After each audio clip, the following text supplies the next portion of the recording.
Video में हम जानने वाले हैं कि सीमेन का जो सैंपल होता है उसको कलेक्ट करने का सबसे बेस्ट तरीका क्या होता है, कैसे हम कलेक्ट करते हैं। तो मैं आपको बता दूं, अगर आप लेबोरेटरी में काम करते हो, आप पेशेंट हो या अगर आप जांच कराना चाहते हो सीमेन का, तो ये आपको पता होना चाहिए कि सीमेन का सैंपल जांच कराने के लिए या देने से पहले कम से कम आपको 3 से 5 दिन पहले सेक्स नहीं किया होना चाहिए। इसका मतलब ये होता है कि अगर 3 से 5 दिन तक आप सेक्स नहीं करते हैं तो जो आपके सीमेन का जो क्वांटिटी होगा वो एक्यूरेट क्वांटिटी होगा, उसकी जो एक्यूरेसी होगी, जो उसका मोटिलिटी होगा वो करेक्ट होगा और स्पर्म काउंट करने में भी ईजी हो सकता है, यानी कि रिपोर्ट आपका बराबर आ सकता है।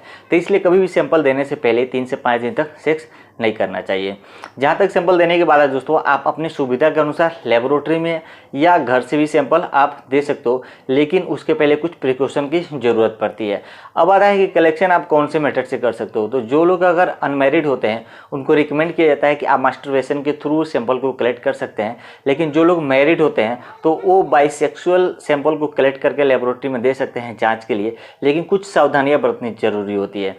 जैसे कि अगर आप सैंपल कलेक्ट कर रहे हैं तो ऑयल वगैरह नहीं लगना चाहिए उसमें सीमेन में, या वाटर वगैरह मिक्स नहीं होना चाहिए, या सैंपल कलेक्ट करते टाइम आपको कंडोम यूज नहीं करना है, क्योंकि कंडोम में कुछ चिपचिपे पदार्थ होते हैं जो अगर सीमेन में मिक्स हो जाए तो सीमेन डेड होने के चांसेस बने रहते हैं या मोटिलिटी में इफेक्ट आ सकता है।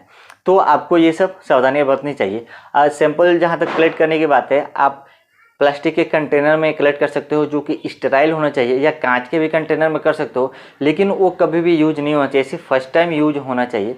अगर उसमें डिटर्जेंट या वाटर अगर मिक्स रहता है तो उसे, अगर डिटर्जेंट मिक्स रहेगा अगर उसमें, तो दोस्तों सीमेन डेड होने के चांसेस बन जाते हैं। अगर वाटर मिक्स रहेगा तो मोटिलिटी में प्रॉब्लम आ सकती है। तो ये सारी सावधानियां बरतना जरूरी होता है। जहाँ पर स्पेसिफिकली की बात होती है दोस्तों, अगर मॉर्निंग का सैंपल आप कलेक्ट करके देते हो तो उसमें स्पर्म काउंट जो होता है वो बराबर आने के ज़्यादा चांसेस बन जाते हैं, यानी कि रिपोर्ट ज़्यादा एक्यूरेट होता है, मोटिलिटी ज़्यादा एक्यूरेट आती है मॉर्निंग के सैंपल में। तो ये सावधानी जरूरी होता है। अगर आप घर से सैंपल कलेक्ट कर रहे हो दोस्तों, तो ये आपको सावधानी बरतना चाहिए कि सैंपल को आपको 30 से 40 मिनट के अंदर लेबोरेटरी में सैंपल आपको वहाँ पे दे ही देना है। और साथ ही साथ टेम्परेचर भी ज़्यादा ध्यान देना होता है। 37 डिग्री सेल्सियस से ज़्यादा टेम्परेचर नहीं होना चाहिए, जिससे कि अगर ज़्यादा होता है तो फिर स्पर्म डेड हो जाएंगे, रिपोर्टिंग में प्रॉब्लम हो जाएगी। तो ये सारे जानकारियाँ देना चाहता था इस वीडियो के माध्यम से कि जो सीमेन का सैंपल है वो कैसे कलेक्ट किया जाता है। अभी नेक्स्ट वीडियो में हम जानेंगे जब सैंपल कलेक्ट करके लेबोरेटरी में आता है तो उसको कैसे, कौन कौन से स्टेज में हम जांच करते हैं और क्या क्या हमें जानकारियाँ और हासिल होती है। तो नेक्स्ट वीडियो का वेट कीजिए। इस वीडियो को ज़्यादा से ज़्यादा लाइक और शेयर करते रहिए।